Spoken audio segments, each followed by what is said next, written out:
대한민국 산업의 체질을 근본적으로 강화해서 이 변화의 파고를 헤쳐가야 할 때라고 봅니다. 제도를 바꾸고 규제를 개혁하고 산업의 성과가 국민에게 다 공유되도록 하고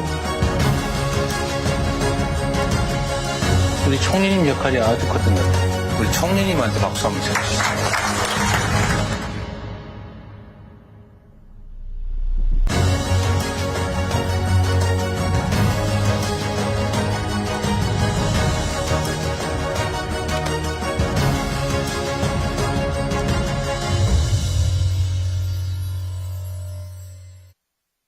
네, 큰 박수 부탁드리겠습니다. 여러분들 많이 기대되시죠? 네, 그러면은 기대되시죠? 그럼 바로 저희 총리님을 모셔보도록 하겠습니다. 김민석 총리님을 큰 박수로 모시겠습니다.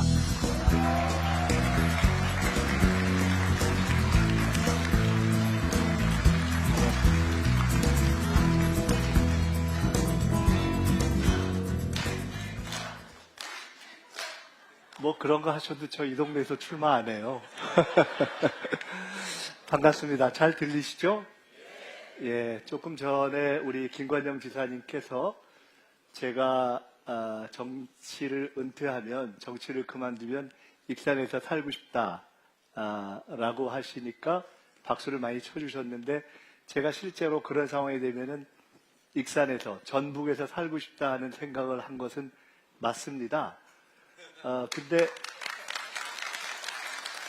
근데 익산에서, 전북에서 앞으로 살 것 같아서 박수를 치시는 것까지는 괜찮은데, 혹시 빨리 은퇴하라 이러고 치시는 건 아니죠?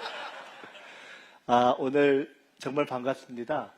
오늘 K국정설명회 전국을 다니면서 혹은 지방정부, 혹은 정당, 혹은 단체, 혹은 기업인들과 함께 현재 우리나라가 어디에 있고 어디로 갈 것인가에 대해서 말씀을 나누는 K국정설명회를 하고 있는데, 오늘 전북에서 이렇게 여러분들 뵙게 돼서 반갑습니다. 사실 오늘 두 군데가 공동으로 주최를 해주셨습니다.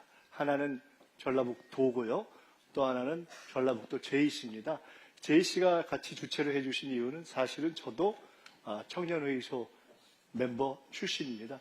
국회 JC 출신들이 상당히 있는데 국회 JC 소속이었던 특우회, 그러니까 JC 출신의 국회의원들의 모임의 회장, JC 동회장을 하기도 했고, 아마 또 전북도는 오늘 전라북도 차원에서 전북의 비전과 관련된 말씀을 하니까 주최를 해주신 면도 있고, 사실은 제가 익산에 살고 싶다고 하니까 또 이제 그래서 그러실 텐데, 제가 간단히 설명을 드리자면, 정치를 안 하고 제가 18년 야인으로 있던 시절에 전국을 계속 다녔는데, 전국을 다녀보니까 저는 정말 전북이 제일 좋더라고요. 그래서 실제로 제가 전북, 그중에서도 익산, 사실은 어느 동까지 정해놨습니다. 살 거를 다 정해놨는데, 그래서 제가 이미 우리 정헌율 시장님 계시지만 익산 명예 시민이에요. 그러니까 제가 굳이 따지자면 전북 출신 총리라고 봐도 되겠죠. 오늘 저희가 말씀을 한번 시작해 보겠습니다. 우선 아주 간략하게 우리 정부가 어떤 상황에서 출발했는가? 아주 어렵게 출발했습니다. 거의 나라가 망할 것 같은 상황에서 출발했습니다. 경제는 바닥, 정치도 멈춰버리고 거의 계엄으로 바닥에 내 동댕이 친 상황에서 대선을 치르고 이 정부가 출범을 했습니다. 아마 여기 계신 대부분들의 걱정과 비원과 지지와 응원에 힘입어서 이재명 대통령께서 국민주권정부를 출범할 수 있었죠. 경제가 엉망이었습니다. 6개월 달렸습니다. 6개월 달린 결과를 아주 간략히 결론만 말씀드리면 그래도 반등시켰습니다. 희망의 씨앗을 조금 찾기 시작했습니다. 근데 여전히 어렵습니다. 그래서 더 달려가야 되고 더 도와주셔야 합니다. 한번 지표로 보겠습니다. 우리가 경제가 얼마나 성장하느냐. 옛날에 한국 경제가 막 10%, 20% 막 이렇게 막 달려가던 때가 있었습니다. 지금은 우리가 몸집이 커지고 비교적 성장해서 다른 선진국들이 그러듯이 그렇게는 안 됩니다. 그래서 잠재 성장률, 우리 체격에 어느 정도 뛸 수 있는가, 그거를 잠재 성장률이라고 하는데, 대한민국의 키와 체중과 체격을 놓고 볼 때 대략 한 1.8에서 2 정도 달려갈 수 있다고 하는데, 실제로 우리는 마이너스로 갔었습니다. 언제? 윤석열 시절에. 바닥으로 가버렸습니다. 언제 다시 그것이 마이너스에 살아났냐? 윤석열 탄핵되니까. 놀랍죠. 경제라는 게 심리의 효과도 있어서 그때부터 올라가기 시작해서 이제는 0%를 넘어서 어느 정도까지 왔습니다. 어디까지 왔느냐? 원래 뛸 수 있는 정도의 체력. 지금 대략 1.8로 전문가들이 보는데 그 1.8까지 6개월 만에 바닥에서 지하를 뚫고 6개월 만에 새 정부에서 6개월 만에 올려냈습니다. 지금 예상하기로는 올해 잘하면 1.8에서 2 정도까지 갈 수 있다, 이렇게 봅니다. 우리의 희망은 이것을 더 올려내는 것입니다. 많은 부분에서 긍정적 성과가 있었습니다. 내가 앞으로 돈 좀 더 쓸까? 남들이 더 쓸까? 이런 등등 대여섯 가지의 지표를 종합한다고 하는 소비 심리가 100을 넘어서 쭉 몇 달째 이렇게 최초로 상승의 지속을 보이고 있습니다. 코스피 추이는 바로 최근까지의 추이입니다. 기억하십니까? 윤석열 정부 시절에 2000대 중반에서 왔다 갔다 했습니다. 지난 대선에 이재명 대통령께서 후보로서 앞으로 코스피가 중장기적으로는 5000까지도 내다볼 수 있다. 근데 그때 우리가 이런 얘기를 했습니다. 내부적으로. 실제로는 이 정부 임기 마지막 중 3, 4년 후에 3000 뚫고 4000대까지 가면 사실 우리는 정말 대성공하는 것일 수 있다. 그리고 그때 언론이나 야당은 이런 비판이 있었습니다. 택도 안 되는 소리, 무슨 5000은 무슨 소리냐. 지금 어디까지 갔죠? 4800대까지 가버렸습니다. 여전히 쉽지 않습니다. 환율도, 수도권 부동산도, 청년 실업 문제도 어려운 문제들이 있지만 분명한 것은 한국 경제가 앞날이 보이지 않던 절망 상태로부터 지난 6개월간에 분명하게 잘하면 어쩌면 살아날 수 있겠네 하는 희망이 보이도록 반전시킨 것. 그건 맞지 않습니까? 그런 것을 지난 6개월 동안 해냈습니다. 반드시 우리가 한번 확인해야 될 것이 있습니다. 새 정부가 출범하고 나서 국민 모두가 제일 걱정했던 것이 있죠. 야당은 이런 얘기도 했습니다. 아우, 이재명 대통령이 트럼프 대통령 만날 수나 있겠어? 미국이 만나주겠어? 한미 관세 협상 하긴 하겠어? 한미 관세 협상이라는 게 과연 일본보다 유리하게 하겠어? 이런 얘기 많았죠. 최고의 걱정거리였습니다. 왜? 미국이 제일 세고 전 세계에서 제일 센 나라. 관세 협상을 전 세계를 향해서 시작하니까 전 세계가 마음 놓고 사실 하지 못하면서 싫은 협상이지만 할 수밖에 없었던 강한 나라. 와의 관세 협상을 제대로 하지 않으면 한국 경제를 풀어낼 수 없는 그러한 협상을 결론을 냈죠. 많은 보도가 있고 여러분들도 많이 들으셨기 때문에 딱 3가지만 말씀드리겠습니다. 첫째, 여러분, 미국이 주도해서 이번에 시작된 관세 협상에서 미국보다 유리하게 끝낸 나라 찾을 수 없습니다. 왜? 미국이 제일 세고 미국이 시작한 거니까. 그런 나라 있으면 나와보라고 하십시오. 그럼 이번 관세 협상의 성적은 어떻게 계산하느냐? 누가 덜 불리하게 했는가? 누가 상대적으로 유리하게 했는가? 한국이 일본이나 대만이나 다른 경쟁 국가에 비해서 더 불리하게 했는가 아닌가가 관세 협상을 평가하는 기준입니다. 이에 대해서 많은 사람들이 이렇게 평가합니다. 한국이 비교적 선방했다라고 이야기하는 것은 일본에 비해서 다른 경쟁 국가에 비해서 전체 다른 협상을 했던 나라들에 비해서 비교적 괜찮게 했다. 다 그렇게 인정을 하는 것입니다. 3가지 포인트를 말씀드리겠습니다. 첫째, 상업적 합리성. 쉽지 않은 협상을 했는데 우리가 치열하게 마지막까지 얻어내려고 노력해서 그 모든 협상에 딱 씌운 모자가 있습니다. 상업적 합리성. 쉬운 말로 하면 돈 되는 것만 한다. 미국은 미국 돈 되는 거 하려고 하고 한국이 투자하라고 하고 미국이 원하는 방식으로 하라고 하고, 만약 그대로 전혀 우리가 똑같이 미국이 원하는 대로만 갔다면 사실 우리 국익에 어려움이 있을 수 있죠. 그래서 우리는 상업적 합리성이라는 조항을 집어넣습니다. 돈 되는 것만 한다.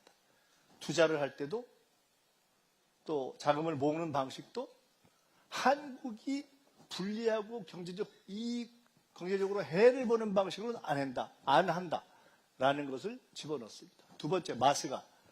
최근에 군산에도 아니 미국이 조선을 할 거면 차라리 군산에서 하면 어때? 이런 얘기가 있잖아요. 마스가가 뭔지 다 아시잖아요. 미국을 더 세게 해주자. 마스가는 미국과의 어려운 협상을 하는 데 있어서 한국이 가지고 있는 조선력, 한국이 가지고 있는 배 만드는 능력을 가지고 우리의 협상을 가장 잘 이끌어낸 전략입니다. 미국이 가장 전 세계의 정치, 경제, 군사적인 우위를 점하는 데 있어서 필요한 것이 배 잘 만드는 능력, 군함 잘 만드는 능력인데 막상 그것이 제일 부족해요. 근데 우리가 그걸 가지고 있어요. 이순신 장군 거북선 만들 때부터 가지고 있는 능력이 쭉 이어져서 그걸 가지고 우리가 이번 협상 전체를 보면서 덜 불리하게 끌어가는데 딱 협상의 지렛대로 쓴 그 전략이 성공한 겁니다. 이 말씀을 드리는 이유는 앞으로도 우리는 어려운 일이 많을 겁니다. 여러분 혹시 기억하시는지 모르겠어요. 이번 한미관세 협상이 끝날 때 국무회의에서도 그런 말씀하신 것 같아요. 정말 국력을 키워야 한다는 것을 절감했다. 그 말은 다시 이야기하면 강한 나라하고 협상을 해보니까 정말 속이 끓을 때가 많다. 그 얘기를 점잖게 표현한 거죠. 각국도생, 전 세계가 경제전쟁을 하는 시대가 펼쳐졌습니다. 앞으로도 어려운 일이 많을 것입니다. 이번에는 우리의 조선 능력을 가지고 비교적 여러 가지 상황을 협상으로 풀어내는데 성공했습니다. 앞으로 어떻게 해야 됩니까? 이번에 조선이 그랬듯이 앞으로 그거 한 가지가 아니라 우리만이 가지고 있는 경쟁력, 우리만이 가지고 있는 무기, 그런 것들을 만들어서 AI든 바이오든 만들어서 다른 나라라고 할 때 딱 이것만큼은 함부로 우리가 밀리지 않겠다 할 수 있는 바로 그런 협상력을 만들어야 한다는 교훈을 얻은 거죠. 또 하나 있습니다. 버티기. 김정관 산업부 장관을 보고 트럼프 대통령이 이렇게 얘기했습니다. 터프 니고시에이터. 만만치 않은 협상가다 이렇게 얘기했습니다. 근데 김정관 장관, 김영범 정책실장 이런 분들이 정말 잔뼈가 굵은 관료들인데 이분들이 정말 이번에 혁혁한 공을 세웠습니다. 잘했습니다. 근데 이분들이 공통적으로 이야기하는 게 있습니다. 대통령이 처음에 내렸던 지침이 없었다면 절대 버틸 수 없었다. 제가 그 말씀을 함께 들었거든요. 우리 국익에 손해가 되는 것은 결코 사인하지 않겠다. 버텨라. 시간에 쫓기지 마라. 우리 김건영 지사님도 공무원 해보셨고 우리 이원택 우리 의원님도 그런 도정 관련해서 직접 일도 해보셨고 많은 분들이 이 안에서 공무원도 해보신 분 계시고 그런데 실제로 대한민국에서 미국과 해방 이후에 어떤 사안이든 가지고 협상을 해서 시간이 딱 임박했는데 그것을 시간을 구애받지 않고 쭉 밀어서 우리의 입장을 관철하기 위해서 협상한다는 것 실제로 쉽지 않죠. 말처럼 쉽지 않습니다. 그런데 우리가 해냈습니다.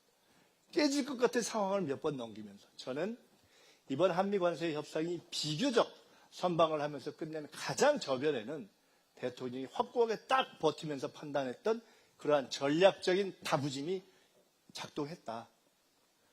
저는 그것을 보면서 우리 국민들이 다 그 과정을 지켜봤기 때문에 한미관세 협상 사실 참 어려운데 우리도 100% 만족 못하는 대목이 있지만 비교적 잘했다. 이렇게 선방했다라고 평가했다라고 생각합니다. 맞습니까?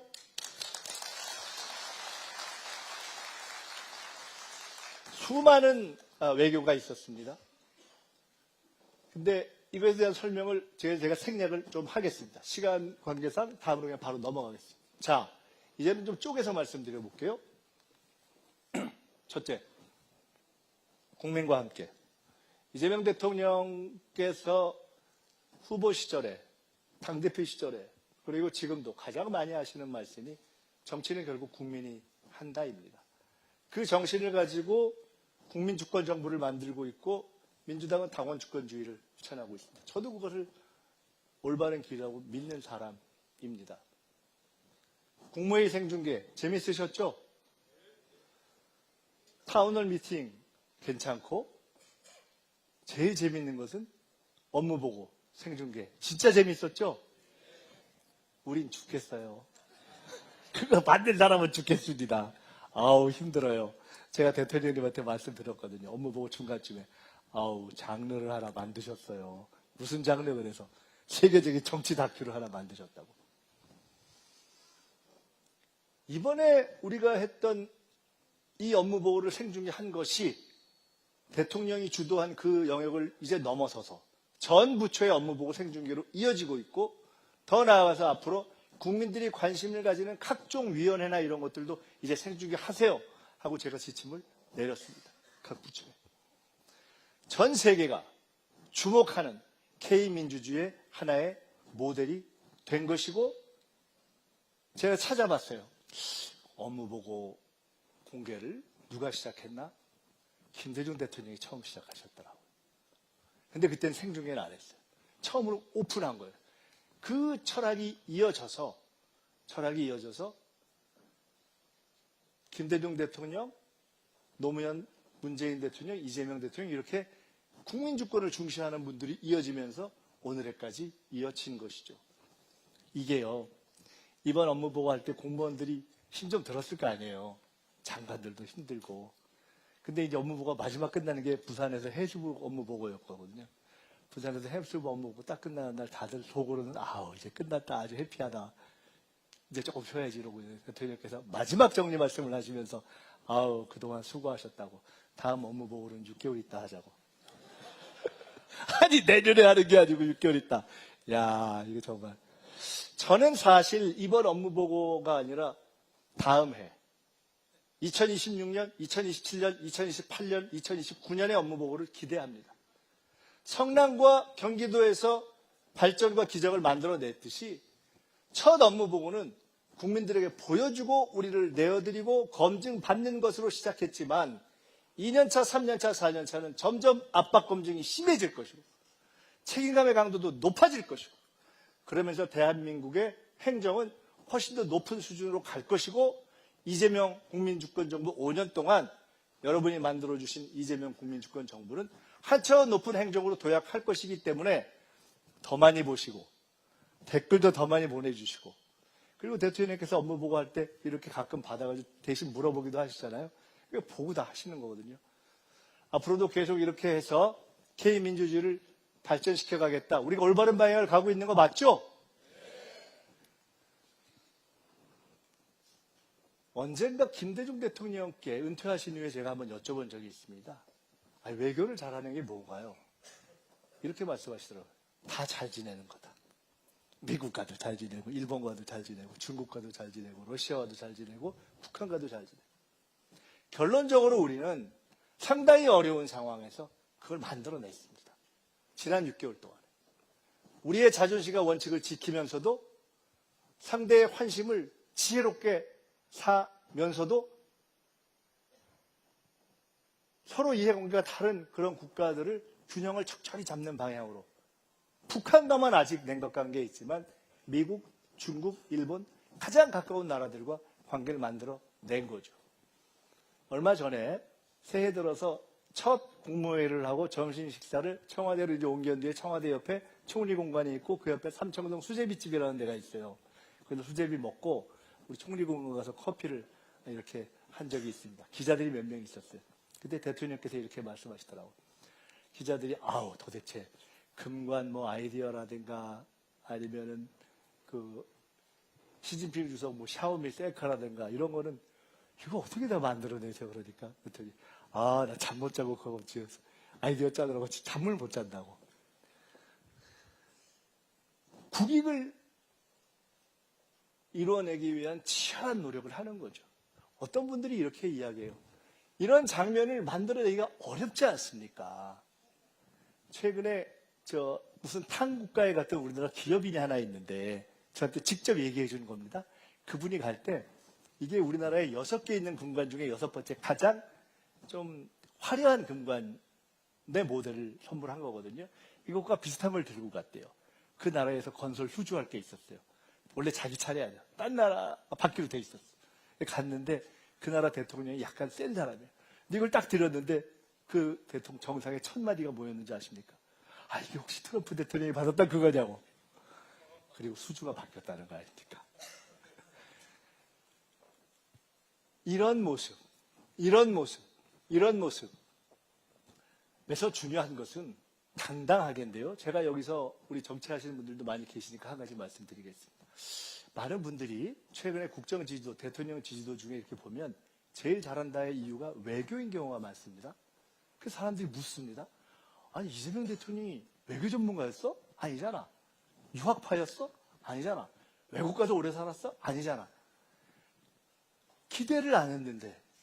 근데 외교를 잘하거든요. 근데 외교를 잘한다는 것은 달리 이야기하면 이 치열한 국제 경쟁의 시대에 가장 중요한 것, 국가가 살기 위해서 가장 중요한 틀을 정하는 문제에서 잘하고 있다는 거거든요. 저는 이렇게 하신 씨앗이 이때 만들어졌구나 하는 그런 기억이 있습니다. 당대표 시절에 보통 미국이나 중국이나 일본이나 이런 큰 나라 몇몇 정도를 우연한 기회에 만나는 것이 아니라 우리나라에 와 있는 외교사저들을 거의 매주 간격으로 쭉 당대표가 만나나가는 것을 저는 본 적이 있습니다. 그래서 저 그때 생각했습니다. 준비하시는구나. 그러한 치열한 국정의 준비가 있어서 우리는 이제 비교적 당당하게 국제사회에 복귀할 수가 있었습니다. 이제는 해외에 나가서 우리의 위상, 정치적 위상이 과거 같지 않습니다. 앞으로 이렇게 계속 당당하게 해야 되겠죠? 투명하게 경제를 해왔습니다. 한미관세 협상을 할 때 대통령과 정부 관계자들이 대기업의 오너들을 개인 1대1로 또는 여러 정말 많이 만났어. 정말 많이. 듣고 심지어 관세 협상 전략을 어떻게 같이 의논했습니다. 근데 제가 보면서 이런 생각했습니다. 과거였다면, 독재자 시절이었다면, 저런 만남이라면 이 사람들이 만나서 뭔 짓을 할까? 뒤에서 뭔 소리를 할까? 지금 이재명 정부가 대통령이 CEO, 기업 CEO들을 만나서 얘기할 때 그런 의문이 있습니까? 의심이 있습니까? 전혀 없잖아요. 언젠가 대통령님과 이런 말씀을 나눠본 적이 있습니다. 떳떳하니까, 구릴 게 없으니까, 당당하니까. 어떤 나라가 선진국이 되느냐의 가장 중요한 척도 하나는 정부와 기업의 관계의 모습입니다. 이재명 정부는 정부와 기업이 투명하고 당당하게 이야기하면서 서로 할 얘기하고 아닌 건 아니라고 하고 그렇게 상생의 관계를 만들어내는 그러한 관계를 만들어냈다.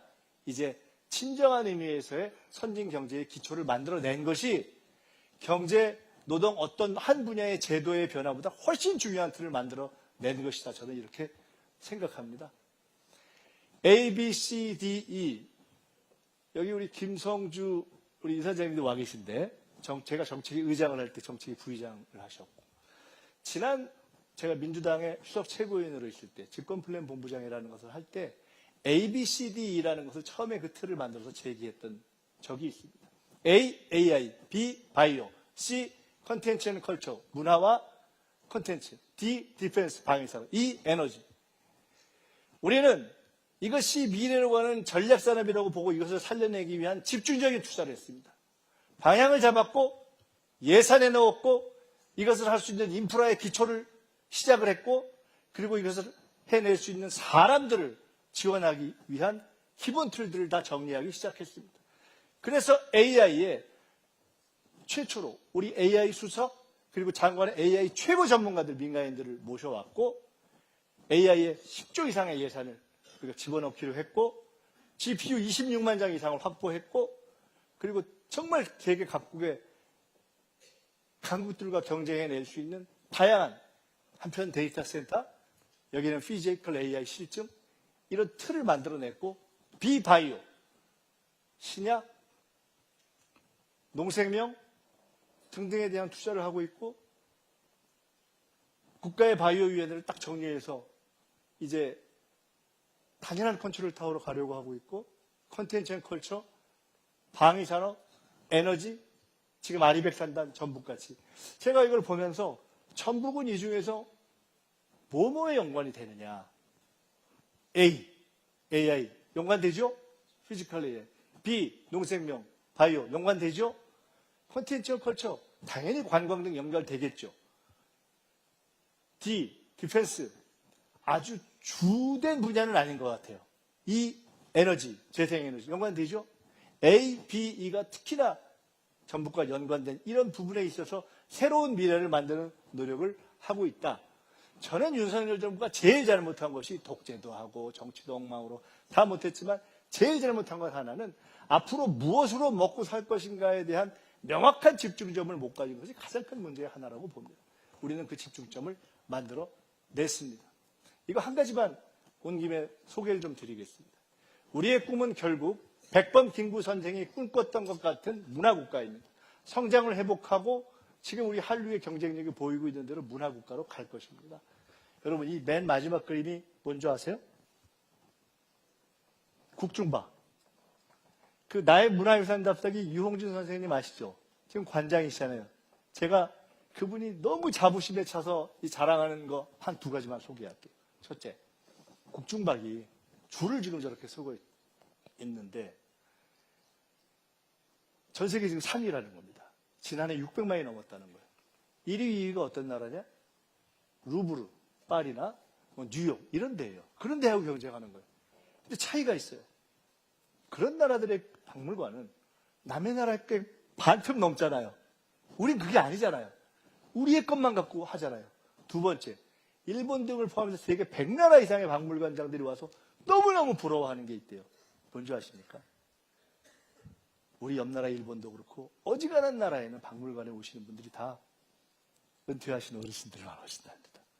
근데 우리는 젊은이들이 애기들 데리고 유모차와 함께 줄을 서 있는 거예요.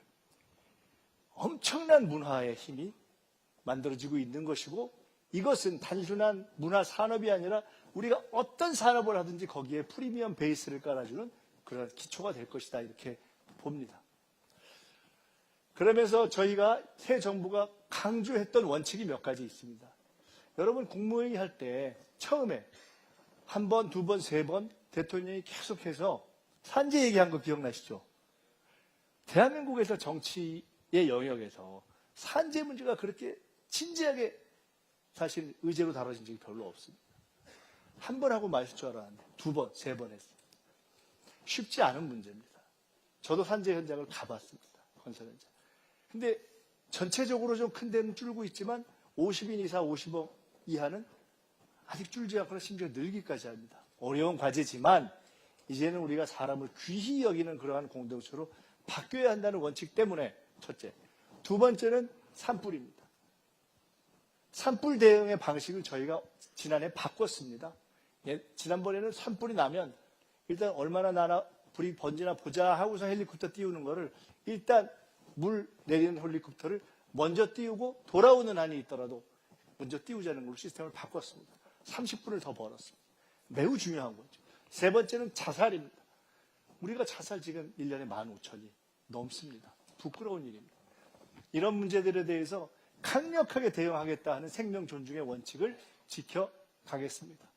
정동영 장관께서 전북이 매출한 탁월한 정치인이자 지금 우리 정부의 통일부 장관입니다.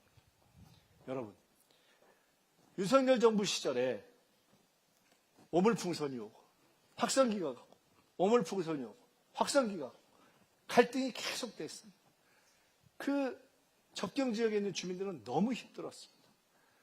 정부가 바뀐 것만으로도 오물풍선과 확성기는 사라졌습니다. 지금 쉽지 않습니다. 남북관계가 어느 때보다도 만만치 않고 심지어 북한은 이제는 아예 통일이고 뭐고 말하지 말고 그냥 딴 나라로 가자 이렇게 얘기할 정도가 됐지만 적어도 우리는 더 갈등을 격화시키지 않는 방식으로 지혜롭게 이 문제를 풀어가려 하고 있고 다행히 미국의 트럼프 대통령이 어떤 형태로든 북한과 대화를 하려는 그런 마음을 유지하고 있다. 이 기조는 유지하는 게 맞는 거 아니겠습니까?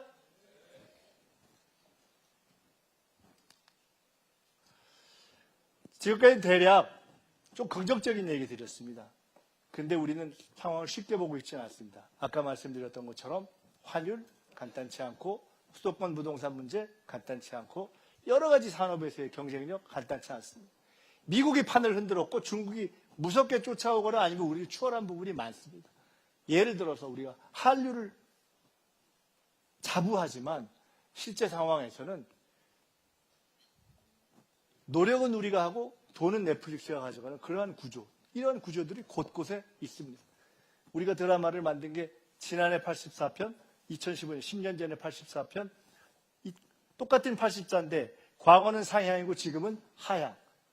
이런 어려움들이 곳곳에 있는 것을 인식하고 저희들이 결코 그냥 낙관만 하고 가진 않겠다 하는 말씀을 드리는 겁니다. 정리를 하겠습니다. 지금 대통령에 대한 지지도가 6개월이 지난 시점에서 보면 비교적 역대 정부에 비해서 높다고 합니다. 50대 후반, 60대 초반대. 정부에 대한 신뢰도를 조사했습니다. 처음으로 지난해 말에 정부에 대한 신뢰도가 54%대를 찍었습니다. 국회, 검찰, 법원보다 높게 나왔습니다. 더 잘해라. 그래, 열심히 하는 건 인정하겠다. 투명하게 국민과 함께 가려는 노력을 인정하겠다. 그러한 평가를 국민의 집단지성을 믿고 정치를 해온 지난 6개월에 대한 평가로 국민들이 내려주고 계신 것이라고 믿고 지금까지 말씀드렸던 이런 기조로 계속 달려가려고 합니다. 괜찮겠습니까? 제가 한두 가지만 더 말씀드리고 오늘은 사실 제가 주최 측에서 말씀 듣기를 쭉 말씀드리고 혹시 질문이나 이런 것이 있으면 필요한 걸 화면으로 받아서 남의 답변 드리고 한두 가지만 여기서 꼭 필요한 문답을 직접 하고 그리고 마치고서 오신 분들과 인사도 하고 사진도 찍고 하는 시간을 가졌으면 좋겠다고 말씀을 들어서 가급적 빨리 곧 마치겠습니다. 제가 한번 이걸 만들어 봤어요. 이 정부의 장관들을 제가 한번 이렇게 그룹핑을 해본 겁니다. 제일 왼쪽에 있는 분들, 전북에서 잘 아시는 분들. 그러고 보니까 전북에서 지금 장관이 몇 분 나온 거예요? 김윤덕 장관 있고, 또 정동영 장관 있고, 그렇죠? 아니, 그러고 보니까 한병도 원내대표까지 배출하셨네요. 제가 살 익산. 자, 이렇게. 민주당에서 국회의원 오래 하셨던 분들이 장관 한 그룹이 있어요. 맞죠? 두 번째는 어떤 분들이냐? 우리 과기부 장관, 산자부 장관, 중소기업부 장관 이런 분들은 네이버, LG 이런 때 쟁쟁한 기업에서 쟁쟁하던 분들이에요. 경제를 아는 분들. 대통령이 삼고초려해서 모셔온 거예요. 경제가 정말 중요하다고 생각한 거예요. 세 번째, 관료를 오래 했던 분들. 외교부 장관, 재경부 장관, 그리고 코로나 때 정말 여러분이 그 신뢰를 주셨던 정은경 장관. 세 번째 그룹이에요. 간단하죠. 훌륭한 관료, 훌륭한 경제인, 훌륭한 정치인. 근데 네 번째가 있어요. 아주 흥미로워요. 송미령 장관 아시죠? 시작처장, 권오을 장관 어떤 분들이죠? 보수 정치에 있었거나 지난 정부에 있던 분들. 이분들이 몇 분 이렇게 있어서 한 축을 형성하고 있는 것입니다. 이 정부가 처음 시작할 때부터 지난 대선 때 이재명 대통령께서 민주당의 대표이자 후보로서 우리는 개혁의 원칙을 지키면서도 중도화 보수까지 끌어안겠다라고 선언했던 그 기조가 연장되면서 새 정부가 출발할 때부터 원팀을 이렇게 짠 겁니다. 그리고 이렇게 짠 틀을 유지해서 가급적 지난해 또는 올해 초까지 빨리 내란을 종결시키고 정말 국민들이 원하고 있는 민생과 경제를 살리고 국민을 통합시키는 쪽으로 달려가고 싶다 하는 이야기를 신년사에서 하신 겁니다. 이런 통합의 기조를 더 지속하고 확대해 갈 것인데 이러한 기조를 유지하는 게 맞지 않겠습니까? 그렇게 해 가겠습니다.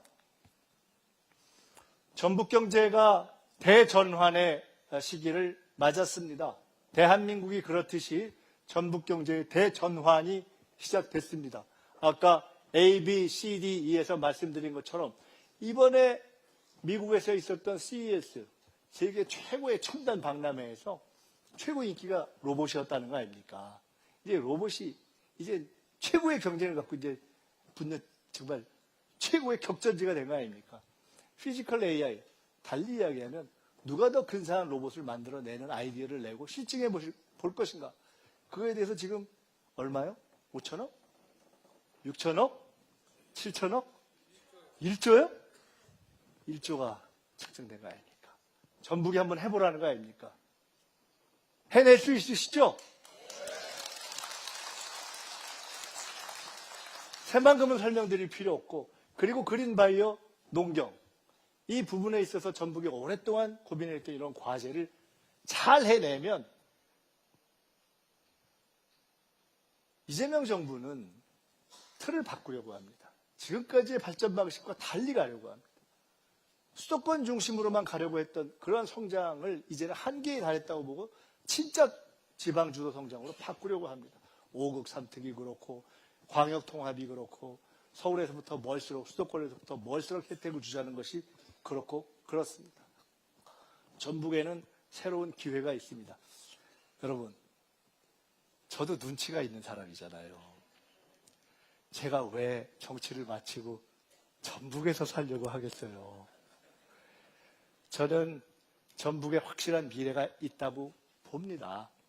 이제 이러한 국가 대전환의 시기에 5국 3특의 한 축으로서 이제 전북이 아까 말씀드렸던 그러한 국가 대전환의 길들을 지금까지처럼 더 응원해 주시고, 그리고 전북 고유의 독자적인 발전의 전략을 잘 만들어서 실행해가는 과제가 여기 앞에 계신 우리 도지사님, 국회의원님들, 그리고 여기 모든 참여해 주신 분들과 함께 그 어깨에 걸려 있는 것이다. 저희 이렇게 믿습니다. 오늘은 저희 정부가 이렇게 달려왔습니다.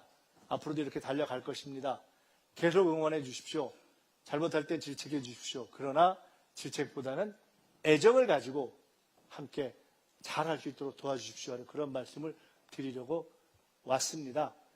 지난 업무보고 때 대통령께서 그래 새만금 우리 얼마나 했었냐. 근데 이제 그냥 막연한 것이 아니라 좀 구체적이고 책임 있게 최종 그림을 다시 정리해서 결론을 좀 내보자 이렇게 한 것 아닙니까? 제가 정부의 새만금 위원장이기도 합니다. 여기 계신 분들과 함께 새로운 그림을 정리해내야 하는 공동의 책임을 무겁게 안고 있습니다. 함께 해내겠습니다. 여러분, 일단 오늘 전북을 찾아서 여러분께 설명드린 K국정설명회 1차 설명 여기까지 마치겠습니다. 감사합니다. 네, 김민석 총리님께 다시 한번 큰 박수 부탁드리도록 하겠습니다. 네, 감사 말씀드리고 그럼 지금부터 총리님을 모시고 질의응답 시간을 진행하도록 하겠습니다. 시간 관계상 약 10분 정도 운영할 예정이고요. 손을 들어주시면 저희가 선택에 의해서 마이크를 전달해 드릴 거고요. 귀한 시간인 만큼 효율적인 진행을 위해서 자기소개와 요점만 간략하게 해주시면 되겠습니다. 네. 이 진행은 제가 그냥 바로 하는 것이 네. 좋을 것 같습니다. 이게 끝나고 또뭐 이렇게 뵙고 또 사진도 찍고 하는 게 생각보다 시간이 많이 걸리더라고요. 30분 이상. 그래서 아까 말씀드렸던 것처럼 죄송하지만 한 너댓 분 정도로 하겠습니다. 한번 질문하신 분 손 한번 들어줘 보시겠어요? 이제 더 들면 안 됩니다. 한번 제가 보려고요. 한, 둘, 셋, 넷, 다섯, 여섯, 일곱, 여덟, 아홉. 인데 9분을 다 하려면 진짜 1분씩 질문하고 끝날 것 같은데. 자, 지금까지 손 드신 분들만 한 1분 안 넘게 딱 말씀을 간단하게 해주시고 제가 종합해서 답변을 드리는 것으로 하면 어떨까요? 그렇게 해도 좋겠죠? 그럼 저쪽부터 간단하게 해주시겠습니까? 누가 손 드셨었는데. 네. 예. 그 마이크 전달 위해서 손 드시면 잠시 좀 일어나 주시기. 여기신가요? 네, 안녕하세요. 인사드리겠습니다. 저는 완주청년회소 회장 유충렬이라고 합니다. 만나뵙게서 반갑습니다. 먼저 전북특별자치도 우리 김민석 총리님 방문해 주셔서 진심으로 환영드리고, 또한 저는 질의가 아닌 총리님의 그 견해를 좀 듣고 싶어서 이 자리에 섰습니다. 지금 아까도 설명해 주셨는데 저희가 5국 3특 구성 목표로 국가 균형 발전을 위해 지역 간의 격차 해소, 지역 소멸 위기 극복, 국가 전략의 추진에 다시 한번 우리 국정전략의 노고에 감사드리고 저는 경의를 표합니다. 저희 또한 전북특별자치도도 지금 행정통합이 지역마다 그 지역 주민들이 반발이 많이 있습니다. 총리님이 주셨던 그 핵심 메시지처럼 수도권에 준비하는 지휘부여, 4년간의 최대 20조의 재정 지원, 공공기관 내 이전 우선 배치, 권한 이양, 에타 면제 등 특별법 추진에 말씀해 주신 것처럼 이제 통합이 손의 논쟁이 아닌 기회와 선점의 문제라고 생각합니다. 그래서 저희 전북 특별자치도도 지금 현재 인구 소멸의 위기에 좀 있습니다. 그 행정구를 4개를 통합시로 바꾸고 그 지역 산업 또는 인구 소멸에 맞는 공공기관과 아까 말씀 주셨던 AI 산업, 에너지 산업을 지원 주신다면 저희 또한 전라북도도 크게 발전할 수 있을 거라고 생각하는데 거기에 대한 총리님의 견해를 잠깐 듣고 싶어서 이 자리에 섰습니다. 네, 고맙습니다. 감사합니다. 다음 분으로 넘어가고요. 부탁드릴 것은 이제 저한테 와서 고맙다 이런 얘기 딱 빼시고 그냥 질문만 딱 하시면 될 것 같습니다. 예, 그 다음 분 이쪽으로 아까 두 번째 넘어왔었는데요. 손 드신 분 저쪽 예. 저기 마이크 좀 갖다 드리시죠. 누가 안 계신가요? 네, 혹시 일어서 주시면 저희가 마이크 네네네, 전달해 거기 드리겠습니다. 어디 지금 거기 지금 질문 그분 드리시죠. 예. 예, 질문 기회 주셔서 감사합니다. 완주에 살고 있는 백종수라고 합니다. 저는 10년 전에 인천에서 완주로 귀농을 했고요.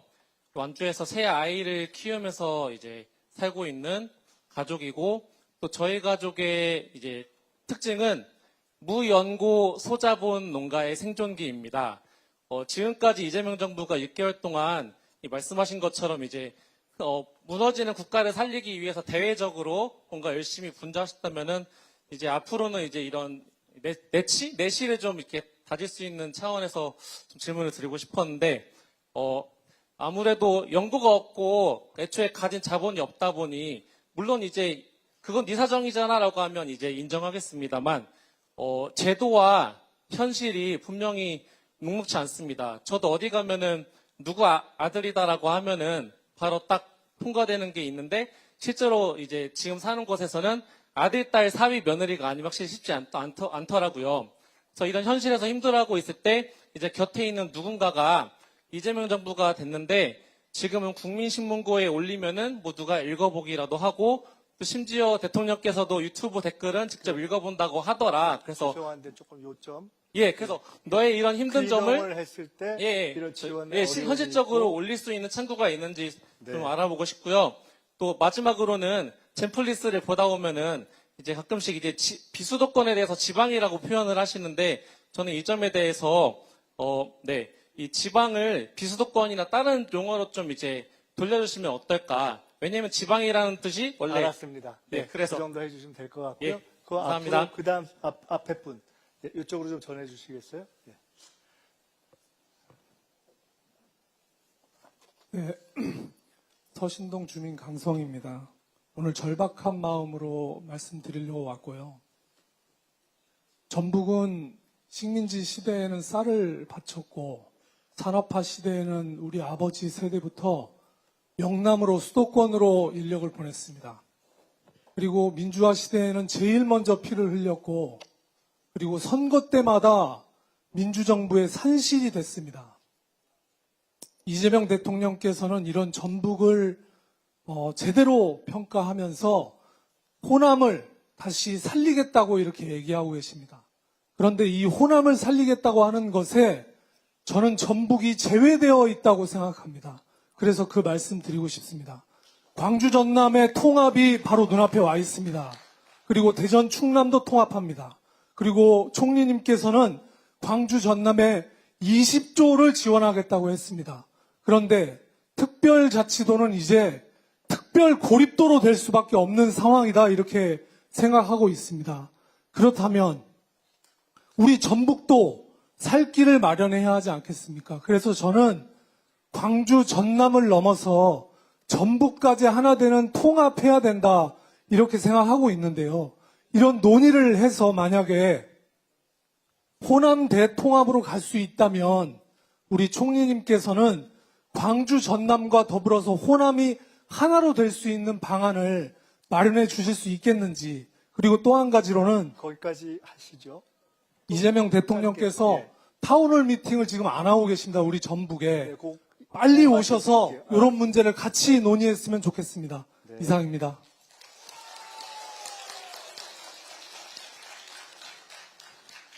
네, 잠깐 앞으로 오시죠. 거기 앞으로. 거기 제일 마지막에 하시죠. 예. 아주 간단히 해주실 수 있어요? 네, 간단히 하시죠. 네, 안녕하세요. 저는 MBC TV의 칭찬합시다 제안자 김종선입니다. 27년 전에 총리님과 SBS TV로 자기 재천표 공개하는 방송을 같이 나간 적이 있습니다. 3분 동안. 그때 우리 총리님께서 자기 재천표를 공개해 주셨는데 그때 81점이었습니다. 오늘 지금 중요한 아이디어를 하나 가지고 왔습니다. 우리 총리님의 별명을 보니까 창조적으로 뭐든지 새로운 걸 만들어내셔서 저기 죄송한데요.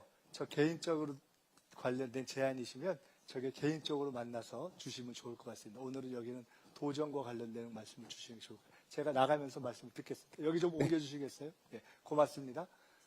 마이크. 앞쪽으로 여기 아까 드셨던 분들. 아까 원래 안 드셨던 것 같은데? 드셨나요? 이쪽으로 이렇게 오셔서 저기 전해주시고, 그 다음에 이쪽에 하면 되겠습니다. 아까 처음에 안 드신 분들은 그냥 드셨던 분들만 하는 게 좋을 것 같습니다. 예, 안녕하십니까. 현재 여기 전북대학교 학사를 졸업하고 동대학원을 진학해서 현재 전북대학교 대학원 총학생회장을 역임하고 있는 이정찬이라고 합니다. 저는 오늘 총리님께 하나 여쭤보고 싶은 부분이 있습니다.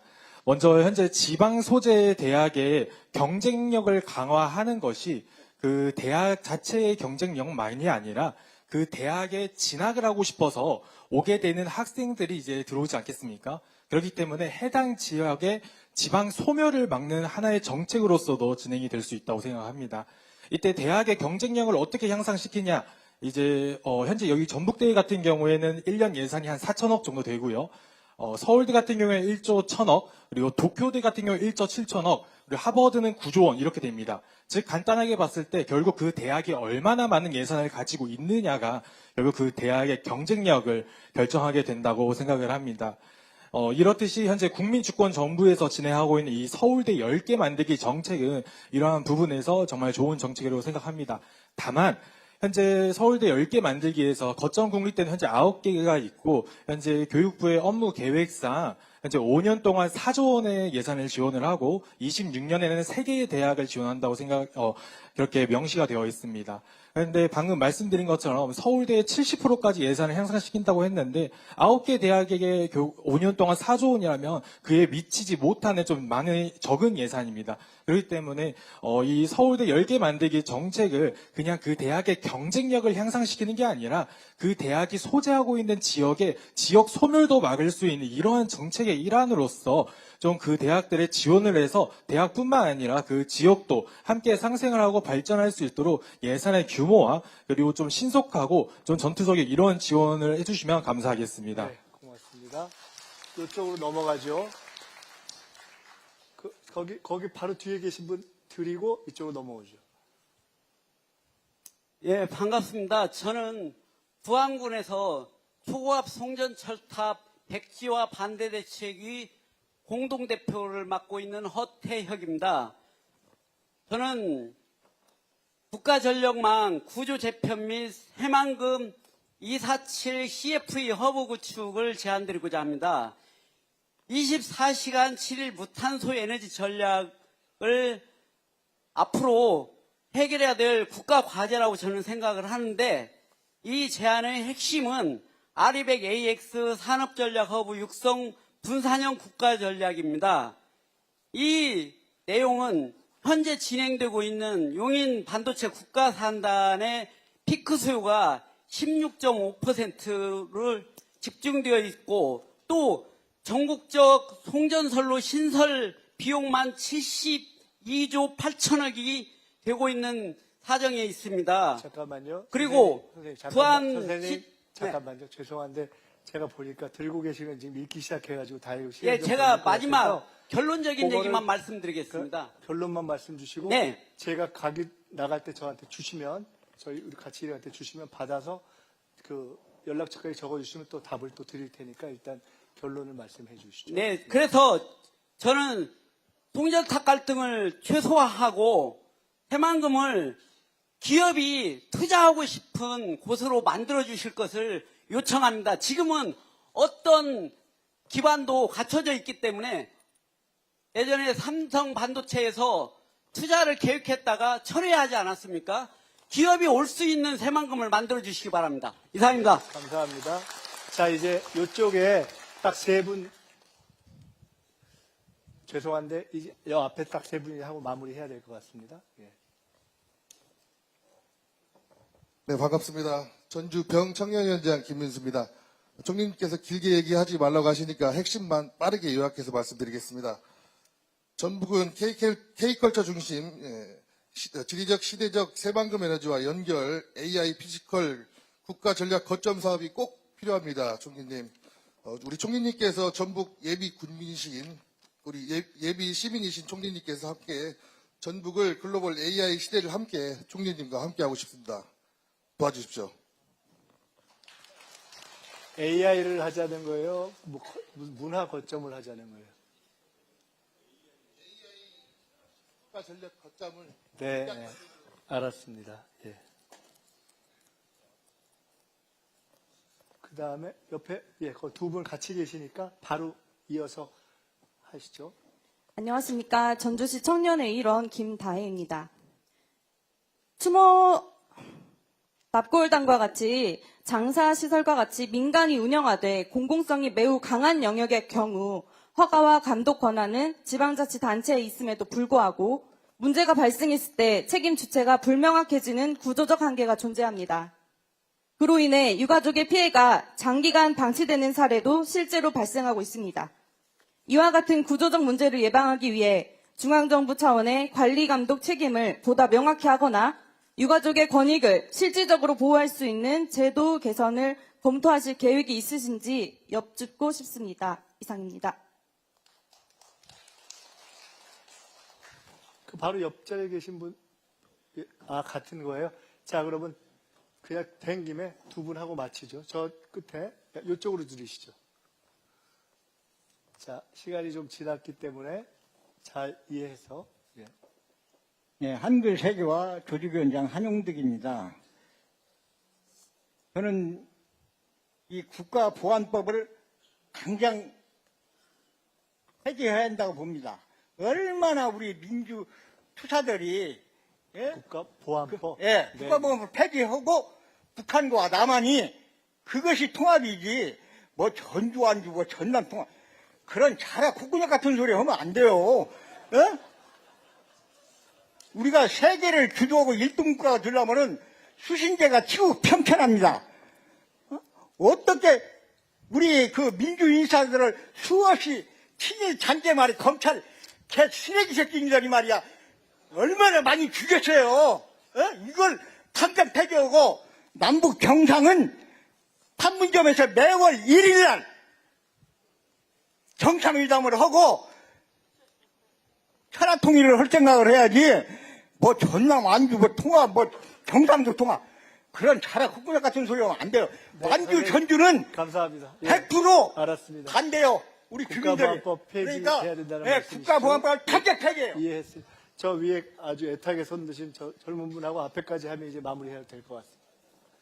먼저 이렇게 마이크 잡게 돼서 정말 이렇게 질문 드리게 되어서 너무나 영광입니다. 정말 이 순간을 참 기다리고 있었습니다. 저는 전북대학교를 다니고 있는 27살 청년 이사여라고 합니다. 오늘 국정 현안에 대해서 말씀해 주셨는데요. 가장 먼저는 조금 현재 정부와 당의 입장에 대해서 조금 여쭤보고 싶습니다. 현재 많은 시민들이 이재명 대통령의 개혁 의지는 정말 분명하다고 생각하고 있습니다. 그러나 현실에서는 검찰의 수사권을 두고 이것이 문제가 정리되지 않고 있고 정교 유착 및 또 권력형 의혹의 책임 소재가 흐려지고 있으며 민주당 내부에서는 계파 갈등으로 표류하고 있다고 느끼고 있습니다.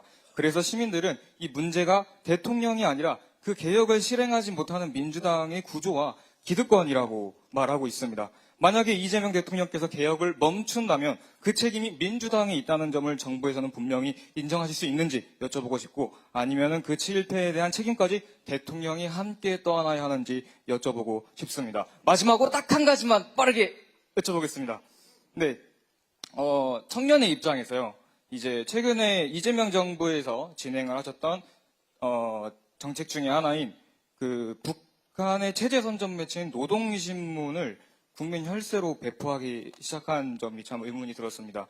또한 대북 제재로 중단되었던 북한산 식품의 수입을 재개하였으며 국가보안법 폐지 논란 및 또한 이재명 대통령께서는 북한의 체제를 존중하신다라고 말씀을 하셨습니다. 이러한 모습들을 바라보면서 저희 청년들의 사이에서는 이런 이야기가 나옵니다. 민주당과 이재명 정권이 대한민국 헌법과 국민들보다 북한의 김정은의 눈치를 더 보는 것이 아니냐. 이게 진짜 이적 행위가 아니냐. 이런 이야기들 청년들끼리는 우스갯소리로 하기도 합니다. 만약에 이재명 대통령께서 자유민주주의 헌법 질서를 이해했습니다. 네, 존중하신다면 왜 민주당 정부에서만 유독 이런 북한 자, 정권의 된 유리한 것 조치들이 같고요. 연달아 나오는지 이해했어요. 한 가지 여쭤보고 네, 싶습니다. 질문. 감사합니다. 이제 마지막 하시면 될 것 같습니다. 네, 안녕하십니까. 전북기회공고 교사 이한철입니다. 다름이 아니라 전북 혁신도시에 있는 한국전기안전공사의 고졸 채용 제도의 개선에 대한 건의입니다. 고졸 채용이어서 고등학생들이 응시할 수 있는 전기기능사 자격증만 있으면 시험을 응시할 수 있지만 대졸자까지 지원할 수 있을 뿐만 아니라 대졸자가 응시하는 전기기사 수준의 지필평가를 실시하고 토익의 가점을 요구하고 있어 실질적으로 공업계고등학교 학생들의 합격이 불가능한 현실입니다. 합리적으로 좀 개선되어서 그 공업계고등학교 학생들이 좀 도전할 수 있는 기회를 주시면 감사하겠습니다. 이상입니다. 고맙습니다. 시간이 지났기 때문에 제가 거의 단답형으로 그것저것 말씀을 드리겠습니다. 귀농하신 분, 아까 말씀한 부분에 대한 이러저러한 여러 지원의 부족함, 있음에도 불구하고 안타까움, 이런 부분에 대해 충분히 공감하고요. 근데 이러저러한 사정을 어디다 이야기할 수 있는 창구나 소통이 있는가, 그 부분은 사실은 중앙정부에도 또는 우리 전북도에도 또 사시는 지역에도 다양한 채널이 있기 때문에 그것은 조금만 더 노력하시면은 의견을 내실 수 있지 않은가라는 것이 생각입니다. 그것이 반영되는가 아닌가는 별개의 문제고요. 그래서 그에 대해서는 구체적인 의견이 있으시면 그런 채널로 말씀하시고 아닐 때는 총리실로도 보내주고 그렇게 하시면 좋겠습니다. 수도권, 지방을 비수도권이라는 용어로 쓰자. 그거 저희가 참고하겠습니다. 전북특별자치도의 장래를 지금 대전, 충남, 광주, 전남 등이 사실상 통합으로 가는 길이 열려 있는 상태에서 어떻게 할 것인가. 혹시 우리는 상대적으로 불이익을 받게 되는 것이 아닌가 하는 우려가 있을 수 있다는 점을 잘 알고 있습니다. 첫째, 더 나빠지는 불이익이라는 것은 없습니다. 둘째, 어떤 대안을 취해야 하느냐에 있어서 원래 지금 우리 정부가 전북도와 함께 합의해서 머리를 맞대고 짜냈던 5급 3특이라는 구조와 달리 전북까지 소위 호남이라는 이름으로 통합하는 길이 맞다라는 의견도 아까처럼 있을 수 있고, 그렇지 않고 전북은 전북의 길을 가는 것이 맞다라는 의견도 있을 수 있고, 제가 정확히는 모르지만 오늘 현재까지는 5급 3특의 길로 가는 것이 맞는 거 아니냐 하는 의견이 다수이고 현재까지 합의된 의견이 아닌가라고 저는 이해하고 있습니다. 그에 대해서 도 차원에서 다른 의견의 방향이 주어진다면 그건 정부를 함께 의논할 수 있을 것이고, 대통령님의 타운홀 미팅은 진행이 될 것입니다. 그래서 전북에서도 진행이 될 것이라는 말씀을 드리고요. 학생 지원과 관련해서 결국은 서울대 10개 만들기의 본질도 대학에 대한 지원, 학생별 지원액이 높은 경우에 그 대학이 발전하는 것이 아니냐. 그런데 그것을 대학으로만 보지 말고 그 지방을 살리는 것을 함께 하는 것이 좋겠다는 의견 주신 것에 대해서 당연히 공감하고, 지금 펼치고 있는 여러 가지 정책들이 그렇게 인구 소멸 지역을 포함한 각 지역의 경쟁력을 살리는 것과 함께 가는 것으로 하되, 우선 각 대학의 경쟁력을 살리는 데 있어서는 이미 정해진 각 지역에서의 대표적인 국공립대를 우선 선도적으로 살려나가면서 푸는 방식을 하는 것이 어떻겠는가 하고 생각하고 있다는 말씀을 드리겠습니다. 아까 송전탑과 관련해서 이러이러한 허브를 육성하는 것이 좋겠다고, 그러니까 쭉 이렇게 문서를 들고 진지하게 질문 주셨는데요. 그 질문을 제가 이렇게 딱 보니까 서류도 준비하셨고 상당히 준비를 많이 해오신 것 같아서 나갈 때 저희 일행에 주십시오. 제가 전달돼서 보도록 하겠습니다. 그 AI와 관련한 것은 아까 말씀드렸던 것처럼 AI가 여러 분야가 있지 않습니까? AI 뭐 데이터 관련된 부분, 어떤 한 지역이 모든 걸 다 할 수는 없기 때문에 한 지역과 한 기업이 AI를 서버린 AI를 만드는 거, 데이터 센터가 있는 것, 또 뭐 피지컬 AI로 가는 여러 측면이 있어서 그 측면 중에 전북은 현재까지는 여러 가지를 고려해서 피지컬 AI와 관련된 쪽으로 특화하면 어떻겠는가 하고 현재 정부의 리더들과 중앙정부가 함께 논의해 온 것이기 때문에 그런 부분이 결국 장기적으로는 한국이 가장 경쟁력을 가질 수 있는 분야일 것이다. 한국이 가지는 제조력과 AI력을 함께 합친 것으로서 그런 의미에서는 전북이 충분히 거점이 될 수 있을 것이고 그렇게 만들어야 한다 생각합니다. 아까 주거시설과 관련한 제도 건의에 대해서는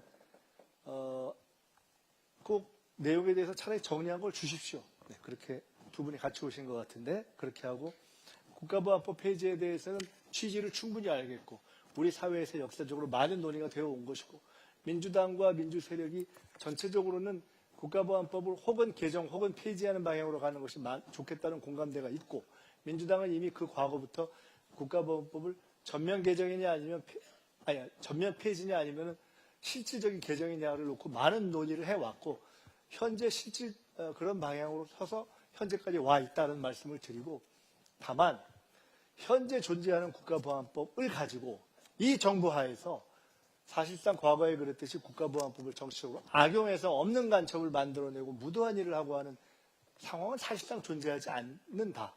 그렇기 때문에 추가적인 폐지 문제에 대해서는 문제 제기가 될 수도 있고 저희들이 국회에서 그건 논의해 갈 문제다 이렇게 생각합니다. 자, 그거 나중에 말씀드릴게요. 그 다음에는 그 개혁과 관련한 정당의 책임에 대해서는 아까 우리 청년께서 말씀을 주셨는데 일단 두 가지 질문 주셨는데 뒷부분에 말씀드리는 것에 대해서는 저는 대부분 동의하기가 어렵습니다. 왜냐하면 노동신문 등을 개방해도 괜찮다라는 것은 이미 그렇게 해도 좋다는 그것이 우리 사회의 건강성에 대한 믿음의 기초에서 예를 들어 온라인이라든가 이런 것 등등으로 개방해도 그만이라는 것이지 그거를 국비로 하자라는 식의 논의는 한 적이 없기 때문에 그렇게 하면 문제가 아니냐라고 말씀하신 것은 그 자체가 잘못된 가설이기 때문에 오히려 그런 틀린 얘기를 안 했으면 좋겠다라고 가서 설득을 해주시는 역할을 해주시면 감사하겠다 이렇게 말씀을 드립니다. 민주 세력의 경험을 돌이켜보면 당과 정은 김대중 정부, 노무현 정부, 문재인 정부, 지금 이재명 정부에 이르기까지 처음부터 끝까지 한 몸으로 완전하게 일치단계에서 가야만 국정도 성공시킬 수 있고 개혁을 그 후로도 이어갈 수 있다라는 경험의 기초에 있다. 그래서 이 정부는 그런 의미에서의 당정 일치를 해가면서 갈 것이다 이런 말씀을 드립니다. 아까 마지막에 주신 질문과 관련해서는 조금 디테일이 있는 질문 같아서 그 부분은 사실은 처음에 그냥 말씀을 듣는 것 같고는 제가 잘 모르겠습니다.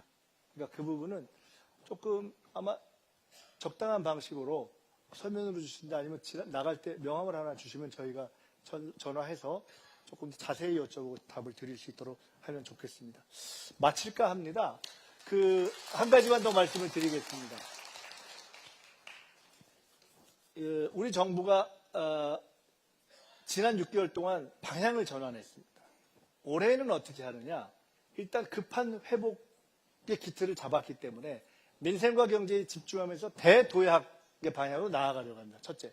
두 번째, 이제부터는 그래 방향을 잘 잡았다가 아니라 성과를 명확하게 내야 할 때라고 봅니다. 국민들도 그것을 원하고 있고 저희들도 그렇게 생각하고 있습니다.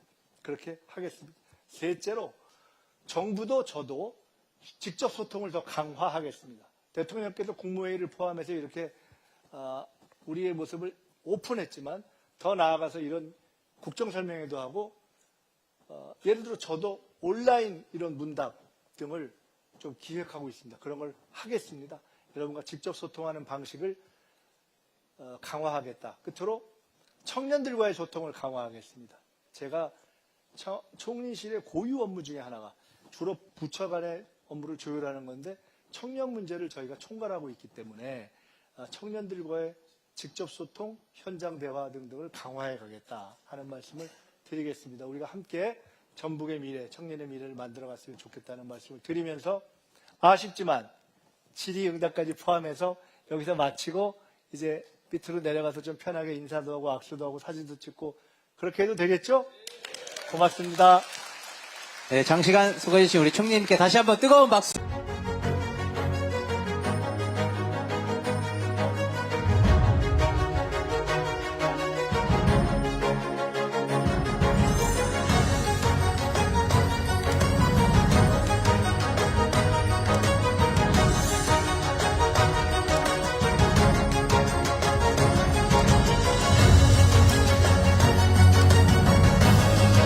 대한민국 산업의 체질을 근본적으로 강화해서 이 변화의 파고를 헤쳐가야 할 때라고 봅니다. 제도를 바꾸고 규제를 개혁하고 산업의 성과가 국민에게 다 공유되도록 하고 우리 총리님 역할이 아주 컸던 것 같아요. 우리 총리님한테 박수 한번 쳐주시죠.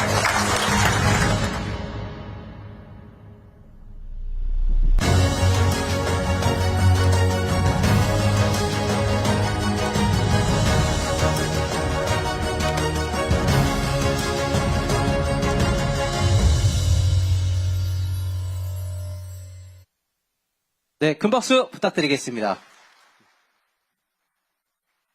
여러분들 많이 기대되시죠? 네, 그러면은 기대되시죠? 그럼 바로 저희 총리님을 모셔보도록 하겠습니다. 김민석 총리님을 큰 박수로 모시겠습니다.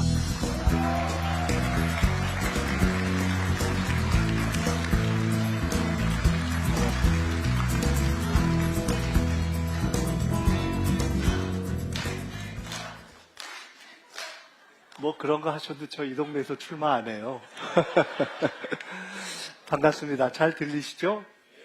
예, 조금 전에 우리 김관영 지사님께서 제가 정치를 은퇴하면, 정치를 그만두면 익산에서 살고 싶다 라고 하시니까 박수를 많이 쳐주셨는데, 제가 실제로 그런 상황이 되면은 익산에서, 전북에서 살고 싶다 하는 생각을 한 것은 맞습니다. 근데 익산에서, 전북에서 앞으로 살 것 같아서 박수를 치시는 것까지는 괜찮은데 혹시 빨리 은퇴하라 이러고 치시는 건 아니죠? 오늘 정말 반갑습니다. 오늘 K국정설명회 전국을 다니면서 혹은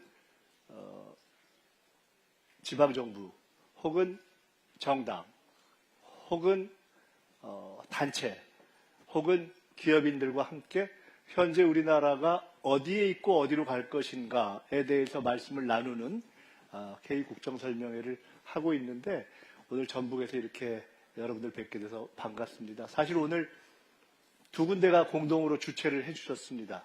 하나는 전라북도고요. 또 하나는 전라북도 JC입니다. JC가 같이 주최를 해주신 이유는 사실은 저도 청년회의소 멤버 출신입니다.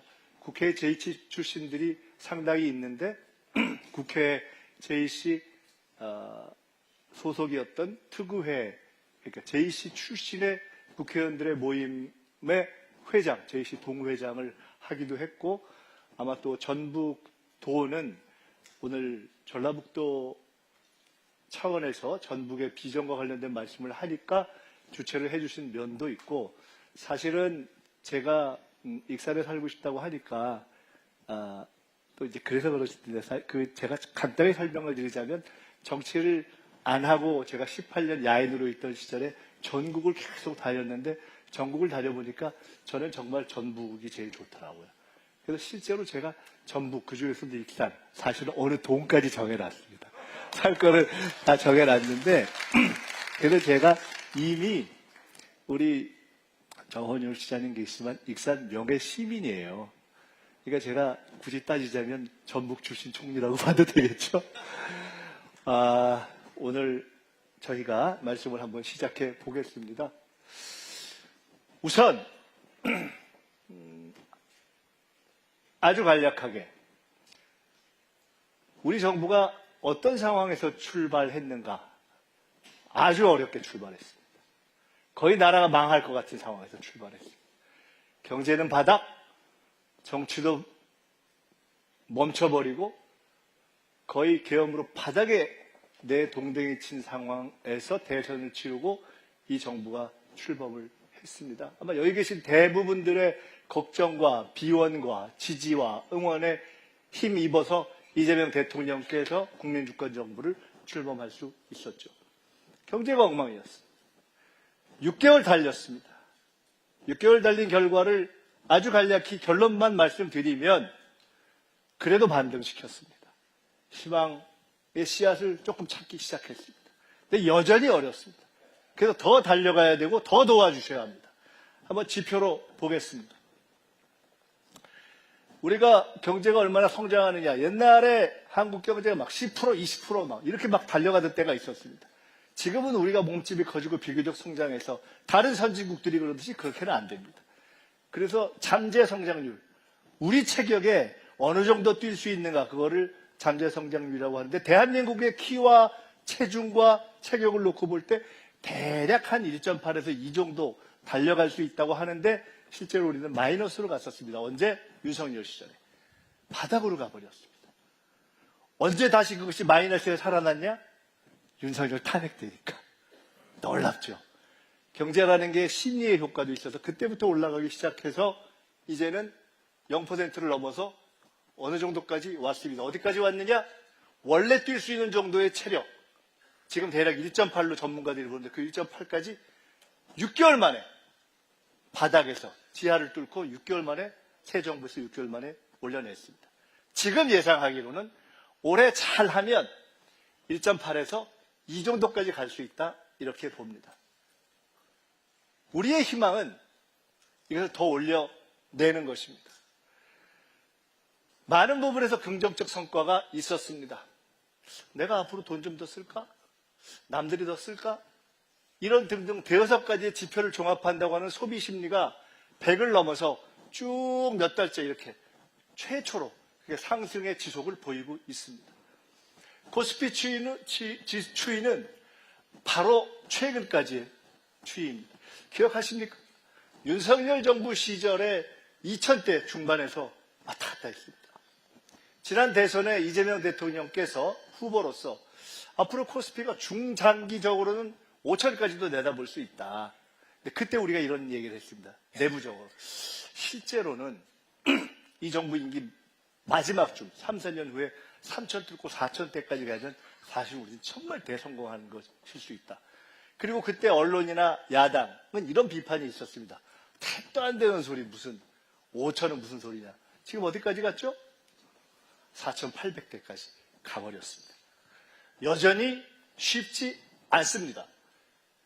환율도, 수도권 부동산도, 청년 실업 문제도 어려운 문제들이 있지만 분명한 것은 한국 경제가 앞날이 보이지 않던 절망 상태로부터 지난 6개월간에 분명하게 잘하면 어쩌면 살아날 수 있겠네 하는 희망이 보이도록 반전시킨 것. 그건 맞지 않습니까? 그런 것을 지난 6개월 동안 해냈습니다.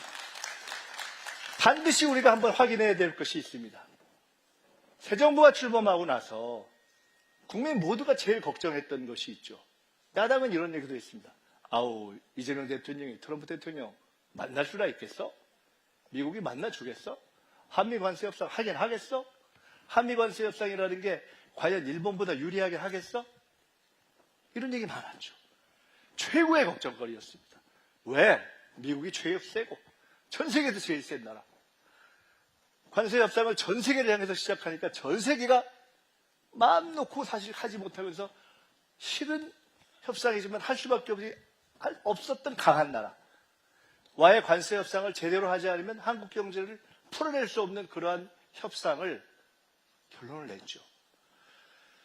많은 보도가 있고 여러분들도 많이 들으셨기 때문에 딱 세 가지만 말씀드리겠습니다. 첫째, 여러분, 미국이 주도해서 이번에 시작된 관세 협상에서 미국보다 유리하게 끝낸 나라 찾을 수 없습니다. 왜? 미국이 제일 세고 미국이 시작한 거니까. 그런 나라 있으면 나와보라고 하십시오. 그럼 이번 관세 협상의 성적은 어떻게 계산하느냐? 누가 덜 불리하게 했는가? 누가 상대적으로 유리하게 했는가? 한국이 일본이나 대만이나 다른 경쟁 국가에 비해서 더 불리하게 했는가 아닌가가 관세 협상을 평가하는 기준입니다. 이에 대해서 많은 사람들이 이렇게 평가합니다. 한국이 비교적 선방했다라고 이야기하는 것은 일본에 비해서 다른 경쟁 국가에 비해서 전체 다른 협상을 했던 나라들에 비해서 비교적 괜찮게 했다. 다 그렇게 인정을 하는 것입니다. 세 가지 포인트를 말씀드리겠습니다. 첫째, 상업적 합리성. 쉽지 않은 협상을 했는데 우리가 치열하게 마지막까지 얻어내려고 노력해서 그 모든 협상에 딱 씌운 모자가 있습니다. 상업적 합리성. 쉬운 말로 하면 돈 되는 것만 한다. 미국은 미국 돈 되는 거 하려고 하고, 한국이 투자하라고 하고, 미국이 원하는 방식으로 하라고 하고, 만약 그대로 전혀 우리가 똑같이 미국이 원하는 대로만 갔다면 사실 우리 국익에 어려움이 있을 수 있죠. 그래서 우리는 상업적 합리성이라는 조항을 집어넣습니다. 돈 되는 것만 한다. 투자를 할 때도 또 자금을 모으는 방식도 한국이 불리하고 경제적으로 해를 보는 방식으로는 안 한다라는 것을 집어넣습니다. 두 번째, 마스가. 최근에 군산에도 미국이 조선을 할 거면 차라리 군산에서 하면 어때? 이런 얘기가 있잖아요. 마스가가 뭔지 다 아시잖아요. 미국을 더 세게 해주자. 마스가는 미국과의 어려운 협상을 하는 데 있어서 한국이 가지고 있는 조선력, 한국이 가지고 있는 배 만드는 능력을 가지고 우리의 협상을 가장 잘 이끌어낸 전략입니다. 미국이 가장 전 세계의 정치, 경제, 군사적인 우위를 점하는 데 있어서 필요한 것이 배 잘 만드는 능력, 군함 잘 만드는 능력인데 막상 그것이 제일 부족해요. 근데 우리가 그걸 가지고 있어요. 이순신 장군 거북선 만들 때부터 가지고 있는 능력이 쭉 이어져서 그걸 가지고 우리가 이번 협상 전체를 보면서 덜 불리하게 끌어가는데 딱 협상의 지렛대로 쓴 그 전략이 성공한 겁니다. 이 말씀을 드리는 이유는 앞으로도 우리는 어려운 일이 많을 겁니다. 여러분 혹시 기억하시는지 모르겠어요. 이번 한미관세 협상이 끝날 때 국무회의에서도 그런 말씀 하신 것 같아요. 정말 국력을 키워야 한다는 것을 절감했다. 그 말은 다시 이야기하면 강한 나라하고 협상을 해보니까 정말 속이 끓을 때가 많다. 그 얘기를 점잖게 표현한 거죠. 각국 도생, 전 세계가 경제전쟁을 하는 시대가 펼쳐졌습니다. 앞으로도 어려운 일이 많을 것입니다. 이번에는 우리의 조선 능력을 가지고 비교적 여러 가지 상황을 협상으로 풀어내는데 성공했습니다. 앞으로 어떻게 해야 됩니까? 이번에 조선이 그랬듯이 앞으로 그거 한 가지가 아니라 우리만이 가지고 있는 경쟁력, 우리만이 가지고 있는 무기, 그런 것들을 만들어서 AI든 바이오든 만들어서 다른 나라라고 할 때 딱 이것만큼은 함부로 우리가 밀리지 않겠다고 할 수 있는 바로 그런 협상력을 만들어야 한다는 교훈을 얻은 거죠. 또 하나 있습니다. 버티기. 김정관 산업부 장관을 보고 트럼프 대통령이 이렇게 얘기했습니다. 터프 니고시에이터. 만만치 않은 협상가다 이렇게 얘기했어요. 근데 김정관 장관, 김용범 정책실장 이런 분들이 정말 잔뼈가 굵은 관료들인데 이분들이 정말 이번에 혁혁한 공을 세웠습니다. 잘했습니다. 근데 이분들이 공통적으로 이야기하는 게 있습니다. 대통령이 처음에 내렸던 지침이 없었다면 절대 버틸 수 없었다. 제가 그 말씀을 함께 들었거든요. 우리 국익에 손해가 되는 것은 결코 사인하지 않겠다. 버텨라. 시간에 쫓기지 마라.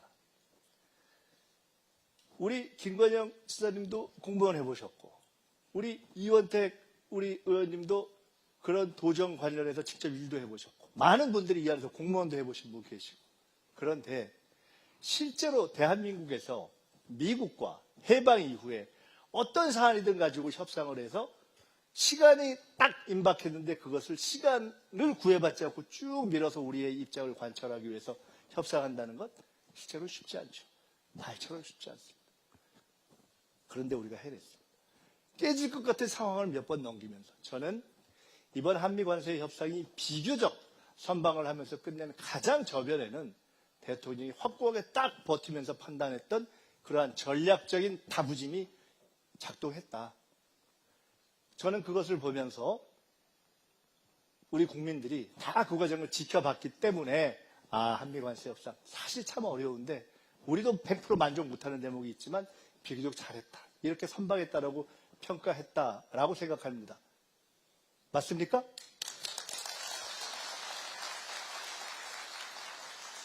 수많은 외교가 있었습니다. 근데 이것에 대한 설명을 제가 생략을 좀 하겠습니다. 시간 관계상 다음으로 그냥 바로 넘어가겠습니다. 자, 이제는 좀 쪼개서 말씀드려 볼게요. 첫째, 국민과 함께.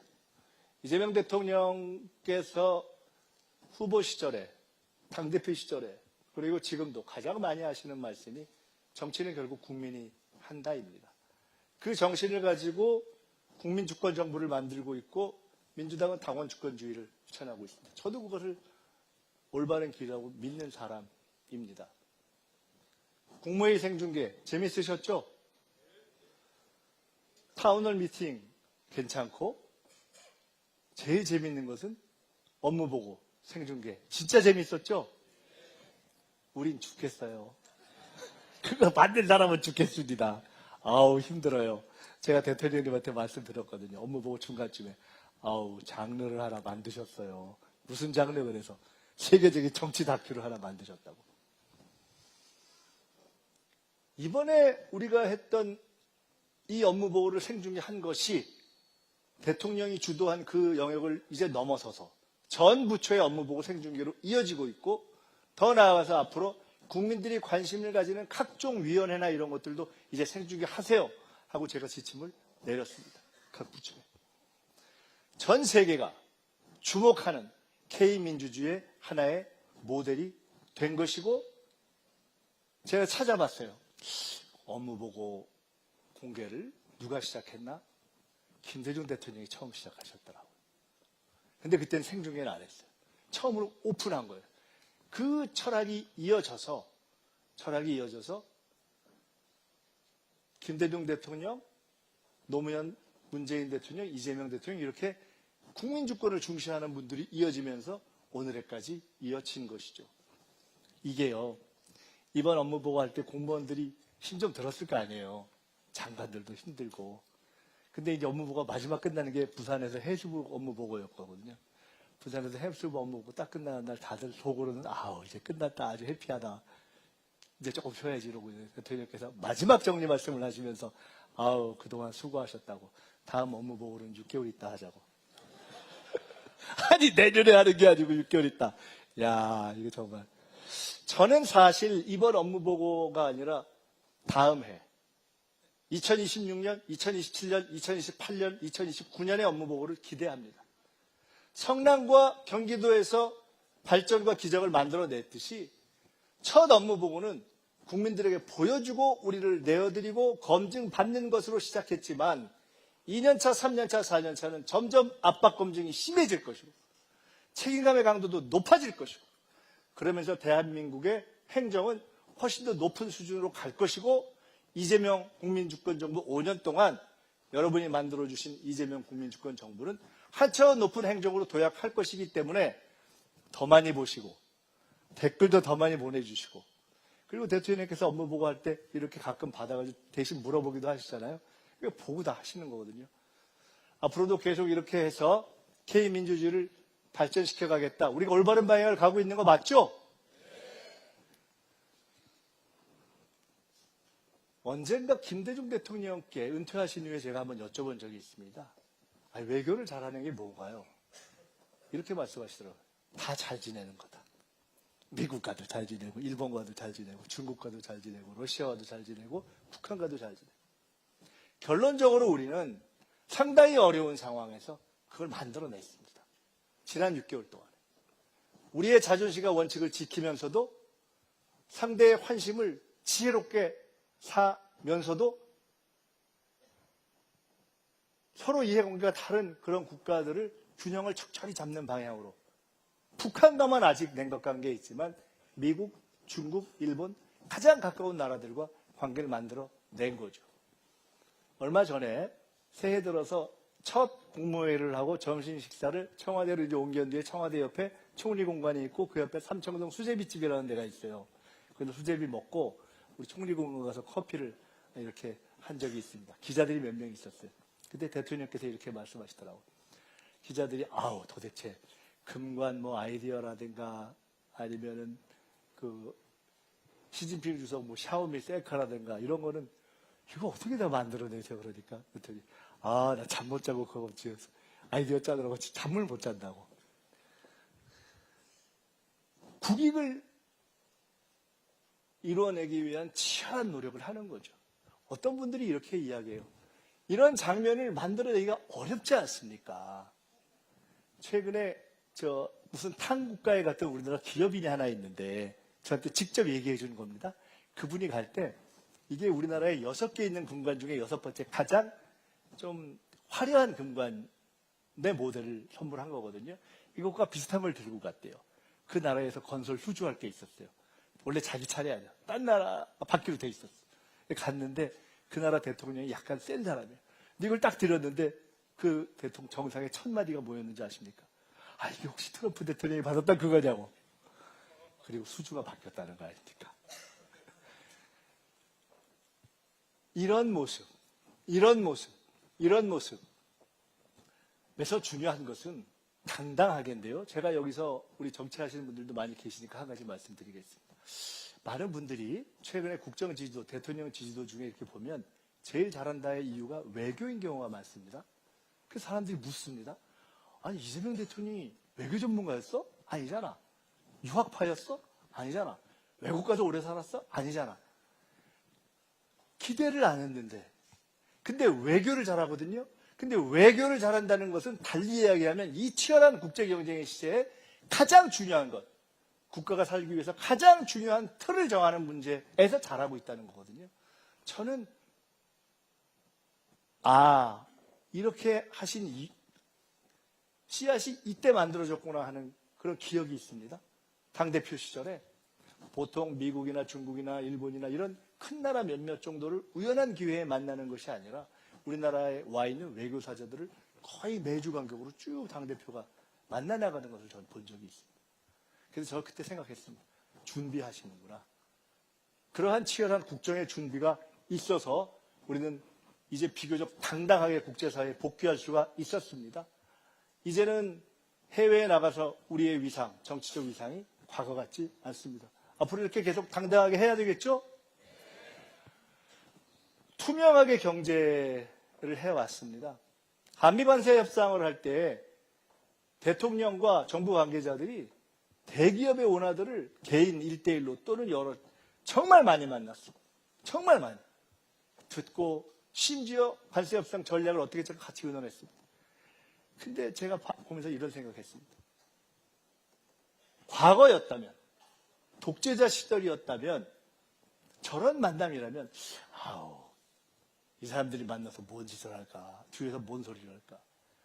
지금 이재명 정부가 대통령이 CEO, 기업 CEO들을 만나서 얘기할 때 그런 의문이 있습니까? 의심이 있습니까? 전혀 없잖아요. 언젠가 대통령님과 이런 말씀을 나눠본 적이 있어요. 떳떳하니까, 꾸릴 게 없으니까, 당당하니까. 어떤 나라가 선진국이 되느냐의 가장 중요한 척도 하나는 정부와 기업의 관계의 모습입니다. 이재명 정부는 정부와 기업이 투명하고 당당하게 이야기하면서 서로 할 얘기하고 아닌 건 아니라고 하고 그렇게 상생의 관계를 만들어내는 그러한 관계를 만들어냈다. 이제 진정한 의미에서의 선진 경제의 기초를 만들어낸 것이